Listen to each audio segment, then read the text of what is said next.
മകളുടെ വിവാഹപ്പന്തലൊരുങ്ങിയ വീട്ടിലേക്ക് വിവാഹ ദിവസമെത്തിയത് ഉമ്മയുടെ ചേതനയറ്റ ശരീരമാണ്. നെഞ്ചുലയ്ക്കുന്ന ഒരു മരണവാർത്തയായിരുന്നു കഴിഞ്ഞ ദിവസം മലപ്പുറത്തു നിന്നും പുറത്തു വന്നത്. വീട്ടമ്മയുടെ ആകസ്മികമായ മരണം ബന്ധുക്കളെയും നാട്ടുകാരെയുമെല്ലാം ഒന്നടങ്കം സങ്കടത്തിലാഴ്ത്തി. ഏക മകളുടെ വിവാഹം നടക്കുന്നതിന്റെ സന്തോഷത്തിലായിരുന്നു ആ ഉമ്മ. പക്ഷേ ഏറെ ആഗ്രഹിച്ച ആ നിമിഷത്തിന് സാക്ഷിയാകാൻ ഇന്ന് ആ ഉമ്മയില്ല. എടവണ്ണ ഒതായി ചെമ്പൻ ഇസഹാക്കിന്റെ ഭാര്യ സൈനബ എന്ന വീട്ടമ്മയാണ് കഴിഞ്ഞ ദിവസം അതിദാരുണമായി മരണത്തിന് കീഴടങ്ങിയത്.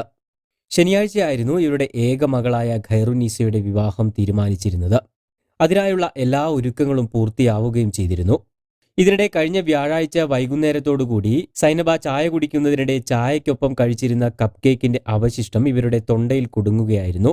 ശ്വാസതടസ്സം അനുഭവപ്പെട്ട തളർന്നു വീണ സൈനബയെ ഉടൻ തന്നെ വീട്ടുകാർ ചേർന്ന് കോട്ടക്കലിലെ സ്വകാര്യ ആശുപത്രിയിലും പിന്നീട് കോഴിക്കോട് മെഡിക്കൽ കോളേജിലും പ്രവേശിപ്പിക്കുകയായിരുന്നു. എന്നാൽ അവിടെ ചികിത്സയിൽ തുടരവെ വെള്ളിയാഴ്ചയാണ് മരണത്തിന് കീഴടങ്ങുന്നത്. തുടർന്ന് പ്രത്യേക സാഹചര്യത്തിൽ മകളുടെ നിക്കാഹ് കർമ്മം മാത്രം വെള്ളിയാഴ്ച തന്നെ നടത്തി. മറ്റ് വിവാഹ ചടങ്ങുകളെല്ലാം മാറ്റിവെക്കുകയുമായിരുന്നു. ഭക്ഷണ പദാർത്ഥങ്ങൾ തൊണ്ടയിൽ കുടുങ്ങിയുള്ള മരണങ്ങൾ ഇതിനു മുൻപും നിരവധി തവണ സംഭവിച്ചിട്ടുണ്ട്. കുട്ടികളിലും മുതിർന്നവരിലും ഒരുപോലെ സംഭവിക്കാവുന്ന ഒരു അപകടമാണിത്. ഇത്തരം സാഹചര്യങ്ങളിൽ അടിയന്തിരമായി ചെയ്യേണ്ട ചില കാര്യങ്ങൾ നമുക്കൊന്ന് പരിശോധിക്കാം. ചെറിയ കുട്ടികളാണെങ്കിൽ കയ്യിൽ കമിഴ്ത്തിക്കിടത്തി പുറത്ത് സാവധാനം തട്ടിക്കൊടുക്കുക. കുട്ടി അബോധാവസ്ഥയിലാണെങ്കിൽ തീർച്ചയായും ആശുപത്രിയിൽ കൊണ്ടുപോകേണ്ടതുണ്ട്. ഇനി മുതിർന്നവരാണെങ്കിൽ തൊണ്ടയിൽ ഭക്ഷണം കുടുങ്ങിയ വ്യക്തിയോട് കുനിഞ്ഞു നിൽക്കാൻ ആവശ്യപ്പെടുക.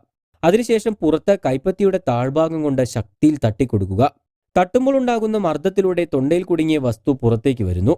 പ്രത്യേകം ശ്രദ്ധിക്കേണ്ടത് ഈ രീതികളെല്ലാം വ്യക്തി ബോധാവസ്ഥയിലുള്ളപ്പോൾ മാത്രം ചെയ്യേണ്ടതാണ്. അബോധാവസ്ഥയിലേക്ക് പോയി കഴിഞ്ഞാൽ എത്രയും പെട്ടെന്ന് ആശുപത്രിയിലേക്ക് എത്തിച്ച് വൈദ്യസഹായം ലഭ്യമാക്കുകയാണ് ചെയ്യേണ്ടത്. ഭക്ഷണം തൊണ്ടയിൽ കുടുങ്ങുമ്പോൾ തൊണ്ട പൂർണ്ണമായും അടഞ്ഞു പോകുന്നതാണ് അപകട സാധ്യത കൂട്ടുന്നത്. ഇത് ഓക്സിജൻ പ്രവാഹത്തിന് തടസ്സം സൃഷ്ടിക്കുന്നു. മുതിർന്നവരാണെങ്കിലും കുട്ടികളാണെങ്കിലും ഭക്ഷണം കഴിക്കുമ്പോൾ സംസാരിക്കുന്ന ശീലം പാടെ ഒഴിവാക്കേണ്ടതുണ്ട്. അതുപോലെ തന്നെ ഭക്ഷണ പദാർത്ഥങ്ങൾ നേരിട്ട് വിഴുങ്ങാതെ നന്നായി ചവച്ചരച്ച ശേഷം കഴിക്കാനും ശ്രമിക്കുക. കൂടുതൽ വാർത്തകൾക്കും വിശേഷങ്ങൾക്കുമായി ചാനൽ സബ്സ്ക്രൈബ് ചെയ്യാൻ മറക്കരുത്.